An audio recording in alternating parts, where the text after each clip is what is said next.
I find it such a breath of fresh air that in France, Emmanuel Macron has anointed a potential successor in Attal, whereas in the UK, Rishi Sunak simply has rivals. There seems to be no end to the nastiness, the opposition, the aggression in the Conservative Party.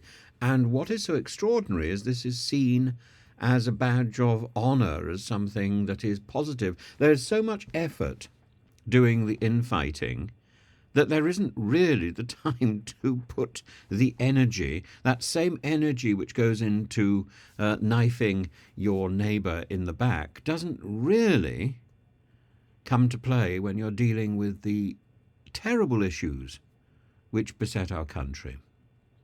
And I think a little bit more energy into dealing with the problems and a little less energy into nursing the wicked ambition might seriously benefit not only people like Suella Braverman, Priti Patel, Jenrick, Rees-Mogg even, though maybe he's given up on his ambition and is gently retiring into his television studio.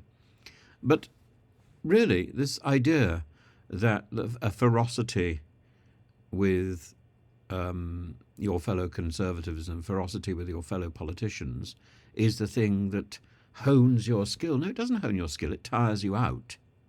And that's why we have one instance after another of things that have not been done, things that have been overlooked, and ridiculous people like Therese Coffey not knowing quite what she's talking about when she gets up and opens her mouth.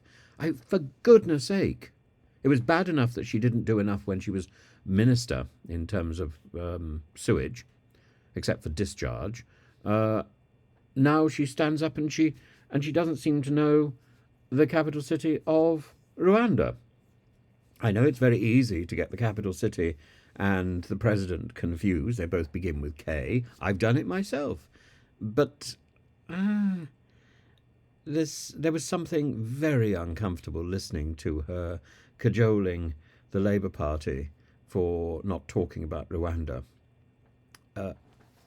She doesn't know what she's doing. She's so busy trying to get a leg up in her own ambition that she hasn't thought about the bigger picture, about what she's supposed to be doing. Now, in France, I find it very satisfying that a lad who was nurtured on theatre and film, whose father had a very varied career, working as a lawyer, moving into the film industry, working for Pedro Almodovar in High Heels, and I believe he had something to do with Bertolucci as well. It's delightful. His family is complex. His father from a Jewish background, his mother from a Russian Orthodox background, though sadly they separated and then divorced. But and he seems proactive. He seems to be in touch both with the left and with the right, and quite happy to make firm decisions, and quite happy to follow them through. I wish him well. I wish we had someone like him over here. We probably do.